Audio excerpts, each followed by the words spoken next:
Hi everybody, Steve here at Eternal Valley Memorial Park in Newhall, California, and I'm here at the gravesite of Timothy James White. You might remember him as Timmy White. When he was only, I believe, 5 years old, he was kidnapped, and his story made headline news around the world.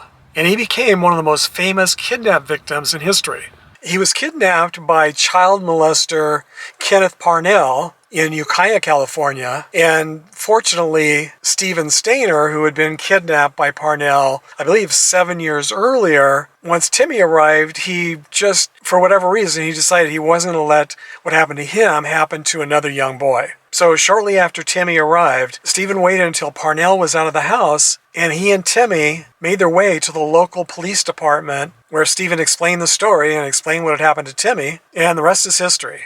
Sadly, Timothy died 30 years later on April 1st, 2010 from a pulmonary embolism at the very young age of 35. He was a sheriff deputy here in Newhall, and it's interesting because his whole life was changed when Stephen took him to the police department, and he was rescued by Stephen and also by the police. So I wonder if that had an impact on the career choice that he made. I'm guessing it probably did. On his headstone, the inscription reads, "Our Hero," and it sure seems like he was. And although the police get a bad rap, and sometimes deservedly so, more often than not, they're also heroes like Timothy. Timothy is laid to rest here in the Garden of Dawn section, and this cemetery isn't really well marked as far as the curbs, at least today. It looks like they might be repainting some of the curb markings, and maybe at other times it's easier to find, but luckily they do have little grave number, the little metal grave markers with numbers, and the person who put together the Find a Grave Memorial page indicated the number, and so I was able to find his gravesite, and I added a GPS just in case any of you are planning to visit in the future. It'll be much easier. And the Find a Grave Memorial page did say that he's laid to rest just under the flags here. So I started my search here in this section, but the Find a Grave Memorial page also said that he was buried in this section. So I wasn't really sure, since the information was different on the same Find a Grave Memorial page.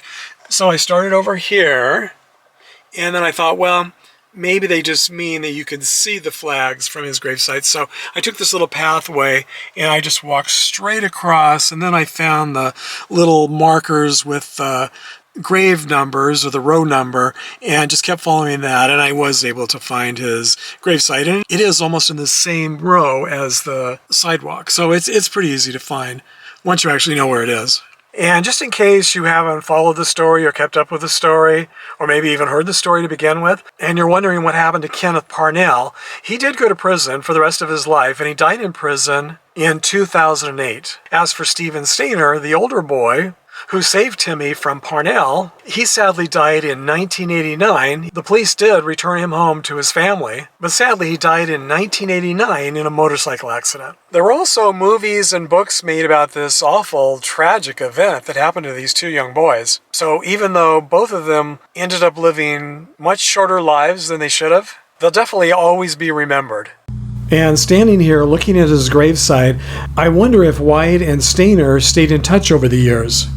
It was definitely the kind of traumatic experience that would bond you for life. Once you enter through the front gates, to find White's gravesite, you just drive straight up to the top of the hill until you see the veterans section on the right-hand side with the flags. And then his gravesite is just across the street, a short distance in from the curb, directly in line with the flags. I called this cemetery yesterday to ask what time the gates open, and they said they don't really have hours. They open at dawn and close at dusk. So before leaving this morning, I checked online, and sunrise is supposed to be around 6:45. Since I knew it would take me around 2 hours to get here this morning, driving in from Palm Springs, I left around 5 a.m. so I could get here around 7 a.m. The Weather Channel said it was supposed to be completely clear and sunny today, so I wasn't expecting all of this fog, or for it to still be this dark out this morning. I also wasn't expecting to see a couple of coyotes run across the road right in front of me, but then again, we are out in the countryside, in the hillside, so it really shouldn't be a surprise to me at all. I see coyotes in just about every cemetery that I visit here in Southern California. But after my close call with a pack of coyotes last year at a cemetery, I'm definitely a lot more cautious these days. This week I want to thank my newest Patreon supporters, Lacey Wagoner and John Clifford. Thank you, Lacey and John, for your generous donations to my channel, which definitely help make future trips like this possible. I also want to give a shout out and a very big thank you to all of my new subscribers.